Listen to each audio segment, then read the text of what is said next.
We're heading back to a galaxy far, far away to platinum a Star Wars game that has become somewhat of an underrated gem among fans. While Attack of the Clones might not be everyone's favorite movie, it did inspire a vast array of video games that the fandom now considers classics. One of these is Star Wars: The Clone Wars, a game I unfortunately have zero nostalgia for. I had just turned 2 when it released in 2002, and while I vividly remember seeing the box art as a kid, I never had an interest in playing it. Years ago, I decided to purchase a PS2, and this was one of the first games I picked up for it. However, I played it for maybe 10 minutes. Over the past few months, PS2 and PSP games have been creeping their way onto the PlayStation Store, and with this being one of them, I figured it would be a perfect opportunity to experience a new Star Wars game and grab a platinum trophy in the process. With a 2 out of 10 difficulty rating and an estimated playtime of about 5 hours, I was in for a very interesting experience. While a guide on PSN Profiles recommends playing the Clone Wars on the Padawan difficulty, I wanted more of a challenge, so I cranked it up to Jedi Knight. Our story begins moments before the Battle of Geonosis. With Anakin, Obi-Wan, and Padme captured, Mace Windu leads a rescue attempt on the planet. With the help of Luminara Unduli, I'm taking heavy fire! Need assistance! We take control of a Republic fighter tank and plow through some droids, earning my first trophy for killing my first enemy. My sensors indicate several enemy units moving on our position. Mission objectives in the game are fairly straightforward, but to spice things up, each mission comes with 3 bonus objectives. They can be as simple as completing a mission within a time limit or destroying 100 enemies, but others were a little tricky, like keeping all Wookiee huts intact during mission 10 or keeping 4 ATTEs alive during mission 15. They aren't necessarily hard, but depending on the objectives for said mission, trying to complete them all in one go can get stressful at times, especially during a first playthrough. At least, that was the case for me. Back to the first mission. We destroy 2 orbital cannons before taking out the third one on foot as Mace. While these sections would have been a highlight to me as a kid, playing them now felt very awkward.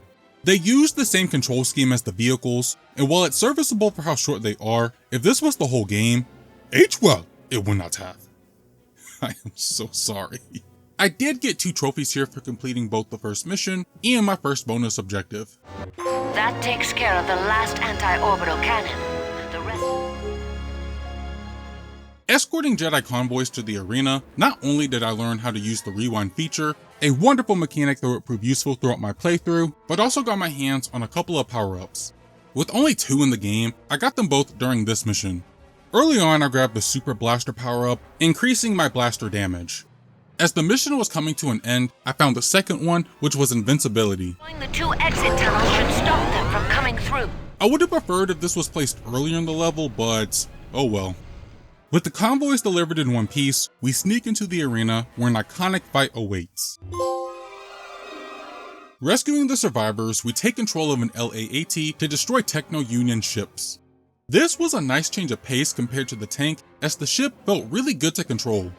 However, it wasn't long until we were back in the tanks to protect mobile assault cannons as they destroyed Separatist Corps ships. With Anakin and Obi-Wan going after Count Dooku, the mission concludes with a boss fight against 3 Dark Acolytes. Compared to later boss fights, this one wasn't too bad. There were plenty of health and ammo pickups in the arena, so I quickly took care of these guys to wrap things up on Geonosis. The Clone Wars have officially begun. Weeks after the Battle of Geonosis, Anakin and Obi-Wan have been stationed in the Tyon cluster, where they spot Separatist ships heading to the planet Renbar. We get to play as Anakin and help to evacuate troops off the planet. More LAAT action ensues when I killed a total of 300 enemies, and got the transports off Renbar. Reports of Separatist activity on Raxus Prime sent Anakin and Obi-Wan there to uncover Count Dooku's plans. We now play as Obi-Wan for a few missions and use a speeder to stop droids from reaching their base. I was pleasantly surprised with how well the speeders handled. It's not perfect, but honestly, I was expecting it to be much worse. Destroying the Staps, we reach an excavation site where Republic forces are called in. 3 supply convoys are heading to the site, setting up the perfect chance for an ambush. With those reinforcements joining us, the mission introduces a useful mechanic with squad commands. This is a nice mechanic that I took advantage of whenever it was available. With the ambush in motion, the fight grew hectic very fast, but I was dishing out commands like crazy, earning a trophy after issuing my 25th one. Attacking target. With the convoys destroyed, reinforcements arrived to demolish the excavation site. Escorting AT-TEs and AT-XT walkers through hordes of enemies, we reach the site and destroy a couple of fuel bays along with a generator. Just when everything seems to be in the clear, Dooku arrives, triggering Anakin and leaving me to get caught in a trap. I'm forced to face a new boss, the Proto-Deca, all by myself. This was hands down the most difficult boss fight in the game. The Proto-Deca could tear through me in seconds with a powerful laser attack and what felt like an endless barrage of missiles. Even when I spammed my missiles at it, it didn't even feel like I was making a dent. I was making zero progress, and after a few tries, I had to rewind way back in the mission, conserving as much of the ammo and health pickups for the fight. It still was not easy, but once I got the hang of its attack pattern and timed my missile barrages, this hulking machine was destroyed, ending the battle on Raxus Prime. With Dooku's new right hand, Sidon Prax in play, Anakin is kidnapped and thrown into a holding cell where he meets Bara Kazan. She mentions something about an ancient Sith device known as the Force Harvester, a machine that sucks the Force out of living things. This takes us to Kashyyyk, where the two break out and take stabs as the Harvester goes off. Navigating through this section was challenging with all the trees and the Harvester's blast effect right on my ass, but with some well-timed rewinds, I made it to the Wookiee village to warn them of the situation. As our mission here continued, we headed to a separatist outpost and sent a message to the Republic, but I got a trophy before the mission even started for piloting 4 different Republic vehicles. I wasn't expecting a Maru to count as a Republic vehicle, but nevertheless, we reached the outpost and stole an AAT, which unlocked another trophy for piloting 2 separatist vehicles. Let's go. The comm outpost is just over that hill. Using it to reach the communications center, we send the message and escaped into the forest, where I got trophies for completing 15 bonus objectives and the mission. Now that the Separatists know we're here, they'll be sending their army this way. The following mission is where the battle commences. Holding off Separatist forces, we defend the village until reinforcements arrive. With Obi-Wan at my side, we track the source of the droids and come across a Harbinger. Compared to the Proto-Deca, this boss fight was a piece of cake as I attacked its turrets until its center laser powered up.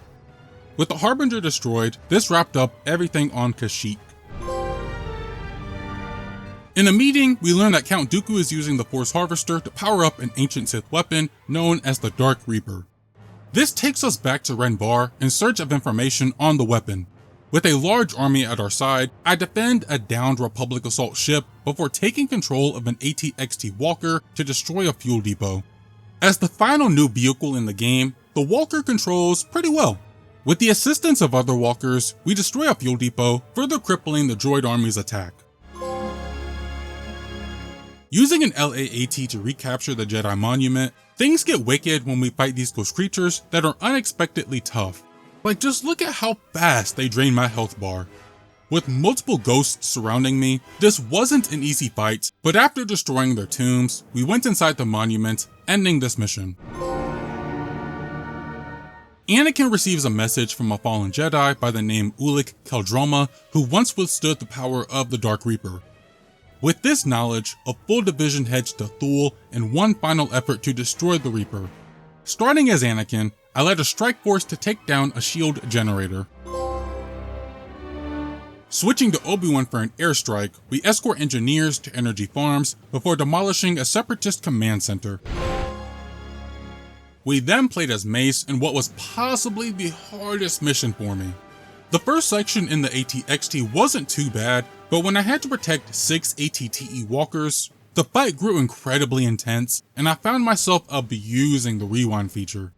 For some context, I was trying to complete all the bonus objectives for this mission, and one objective required me to keep 4 ATTEs alive, but after 15 minutes of fighting dozens of AATs and mortar tanks that were demolishing them, I gave up on completing these objectives. With only one walker alive, this gave us a straight shot to the Sith city, but things would only get worse when I had to fight not one, but 2 Protodecas. However, this fight was a lot smoother than the first one, with multiple supply drops and a better understanding of its attack pattern. After destroying both machines, this mission ended with another on-foot section as Mace, where I got my 100th kill as him, and destroyed a gate mechanism. It was now up to Anakin as he led an attack on the Dark Reaper. Speeding through the opening section, I confronted Sidon Prax, who didn't even stand a chance against the Chosen One. It's now time to take down the Dark Reaper. Attacking its turrets, and eventually its power source, the Dark Reaper was destroyed, ending the story for Star Wars: The Clone Wars. Before getting the Platinum, I had a few loose ends to tie up. First, I needed to complete 30 bonus objectives. Throughout the 16 missions, I was trying my best to complete each one, but more times than not, I only completed 1 or 2 of these, with mission 12 being the only one where I completed all 3. By the time I finished the story, I completed a total of 26 bonus objectives, so I didn't have to replay too many missions. Going back to mission 10, I only completed the second objective, so I made sure my squad mates survived the fight, and completed everything in under 10 minutes. I then went back to the first mission so I could destroy 100 enemies and recover 3 missing R5 units, earning the trophy for completing 30 bonus objectives. Next, I had to get 100 kills as Anakin on foot. Unlike Mace, this trophy isn't as practical to unlock naturally since you don't get too many enemies during these sections with Anakin. Instead, I had to go to the Academy bonus mode, which took me a good minute to find. Loading into the Geonosis arena, I cut down enough Geonosians to get my 100th kill. The final thing I did was watch a very entertaining making of bonus video that I earned during the campaign, earning the Platinum for Star Wars: The Clone Wars. We've got here in our building over 30 people working on the game. We have 2 external art teams that are working with us, one in St. Petersburg, Russia, which are doing all the high-res cutscene movies. I had a surprisingly fun time getting the Platinum for the Clone Wars. It was on the shorter side, with my total playtime coming in at around 6 hours, but for only $5, that's a pretty solid value if you ask me. This is also a Star Wars game I played at the right time in my life. I know younger me would not have been thrilled to play a vehicle combat game, but 23-year-old me had a blast. It was a completely different experience compared to being a Jedi or a scoundrel, and while it had its challenging moments, the rewind feature came in clutch and is something I hope we see more of with these re-releases. The story was also entertaining and not at all what I was expecting. For a game called The Clone Wars, I thought it would focus more on the clones, but they're kind of just there to support the Jedi and their adventures to stop the Dark Reaper. Still, it was a fun ride that I would recommend to Star Wars fans looking for something a bit different, or those looking for a quick and easy platinum to add to their collection. That's all for the video. Thank you all for watching, and I hope you enjoyed. What are your thoughts on Star Wars: The Clone Wars? Again, this is a Star Wars game I don't have a strong connection to, so I would really love to hear your thoughts on it in the comments. Please be sure to like the video and subscribe to the channel if you have not already. May the Force be with you.